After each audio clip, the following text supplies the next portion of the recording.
कीर्तनात न्हालो आणि मानसात आलो. हरी नामाचा गजर केला मला मी गावलो.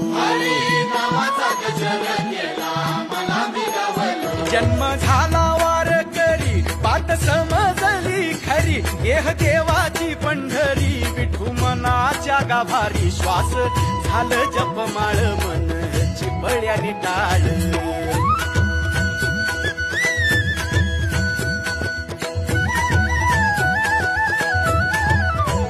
श्वास झालं जपमाळ मन चिपळ्याने टाळ. मेळ जीवाचा शिवाचा झाला अभंग